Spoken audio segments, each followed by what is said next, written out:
Hi, everyone. Welcome to this week's edition of the Bison Video Blog, brought to you by Northwestern Mutual. North Dakota stay on the road for its final road game of the regular season as the Bison are heading to the Alerus Center to take on the University of North Dakota. With Jeff Kolpack, I'm Izzo, where this game, I think this time last week, we're like, holy cow, implications nationally. I don't know if it took a little starch out of it with what happened to the Fighting Hawks down in Vermilion last week. A little bit. I mean, a little bit. Certainly when you had the potential to have two unbeaten teams in the conference going down to head-to-head in November, it took a little bit out, but it's still UND, NDSU, and they're still playing for the... What are they playing for? They're Pride. Pride. That's all they got because... Oh, bring back the nickel. We don't need a trophy for this game. Put something else on. I mean, I know they switched up the nickname, but can't the nickel have Hawk on the side? I don't know. We've been down this road 100 times. You know what? I'm okay with it. Just play. I am. No. I like the marker. That's fun to me. And we have the nickel anyway, so we have our own.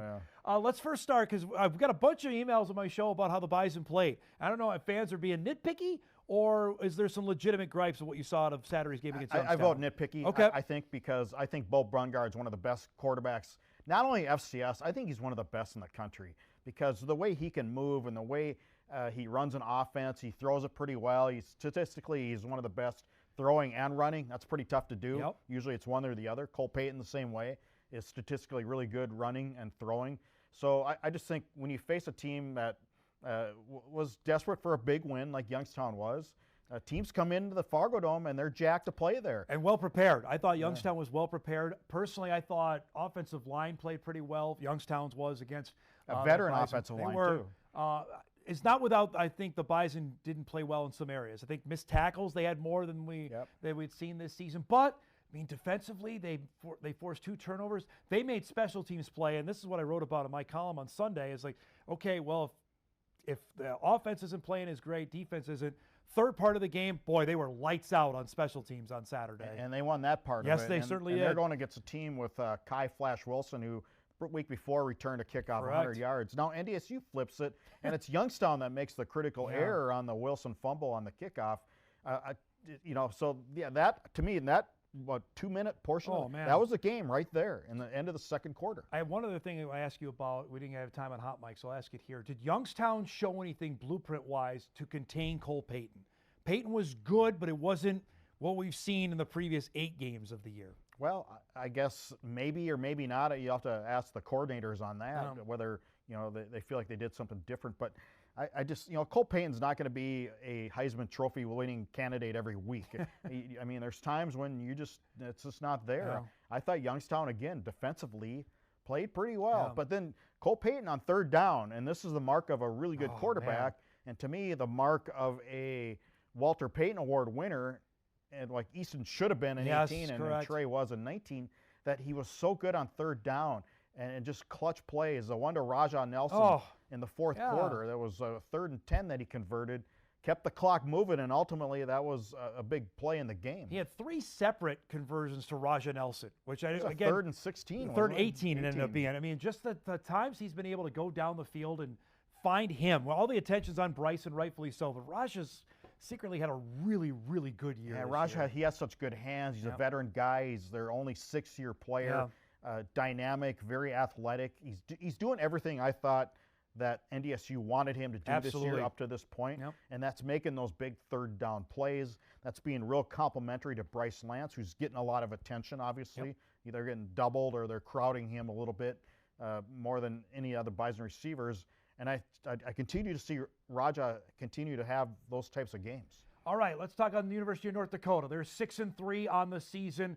Their losses have all been tight, one-score games here. They lost the season opener to Kansas State, lost a heartbreaker to Montana, then this past week's game against the University of South Dakota. Jerry Kaminsky is also in that conversation, I think, for the Walter Payton Award, and certainly in the Missouri Valley Offensive Player of the Year. The quarterback who did not start last year, he was on this team and was backing up Simon Rumfo, had 22 touchdowns to 2 picks heading into last week. Obviously, he threw 2 interceptions, which were both really, really bad. And then Sawyer Seidel has become their guy at running back. Gavin Zebarth is out. We remember him. He had 3 touchdowns against the Bison in Grand Forks 2 years ago. He will not play in this football game, out with a broken collarbone. Nope, yeah, out with that shoulder collarbone injury. Sawyer Seidel is not a big guy. No. But he's team's leading rusher. He's pretty elusive, so he's quick. NDSU will have that to handle. Jerry Kaminsky's been the story, I think, of quarterbacks other than Cole Payton this year.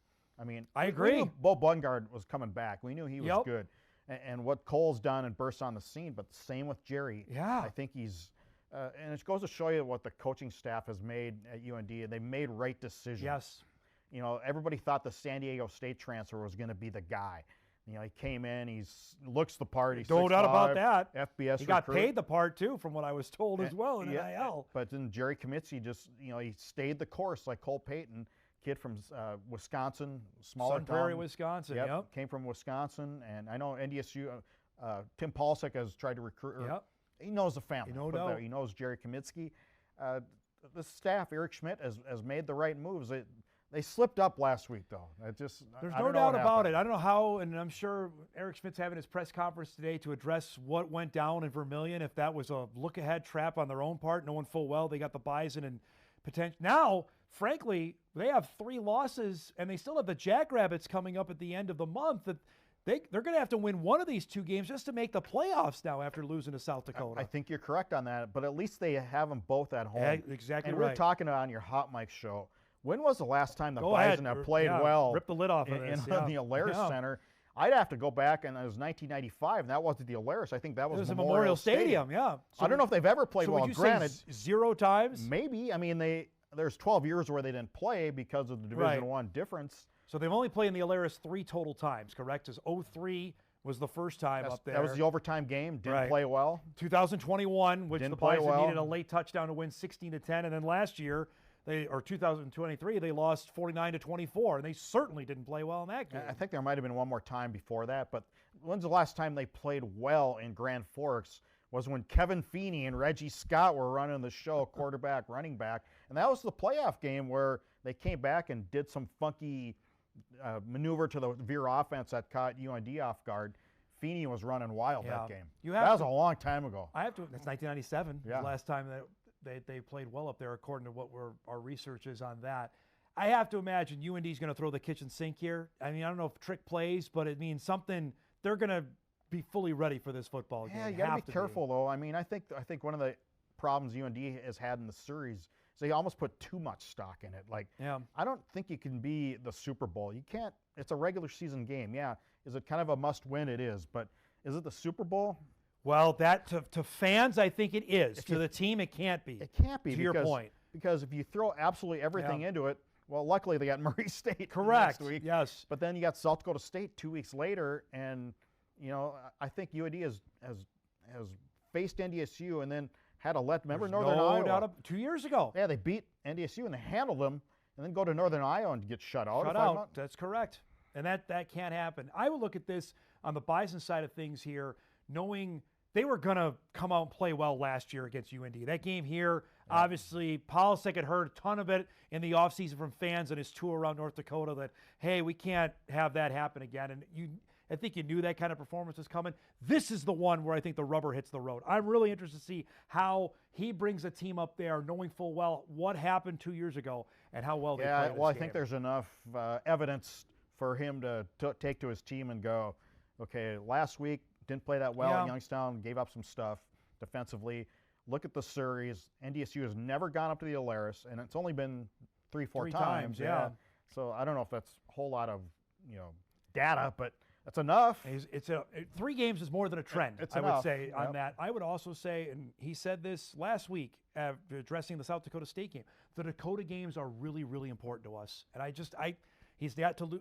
That game with South Dakota is still, look how the Bison played against USD this year after they lost that game in Vermilion last year. I just haven't shown up there in the last few times. No, that's the thing. No, and that's certainly can't do that this coming Saturday. When UND returned the opening kickoff for a touchdown, you didn't show up. No, absolutely not. And the game, it was as loud as it's ever been. And I think whatever loudness they thought they had in Brookings is going to be twice that, considering the environment at the Alerus Center. And we're indoors, well, I think. It's a rare chance to use your silent count in the FCS. This is a real fun matchup we're going to have for you on Saturday. Bison game to be live at 10 a.m. on WDAY to get you ready from the Alerus kickoff just after 1 o'clock between the Bison and the Fighting Hawks. A monster matchup to determine what happens. Again, this out there as well. If the Bison win the game, they win the Missouri Valley Football Conference, and the race is over with 2 weeks to go. That's out there. Yeah, we never saw that coming with South Dakota State being unbeaten just 2 weeks ago. And how much has changed, in the last 14 days is crazy.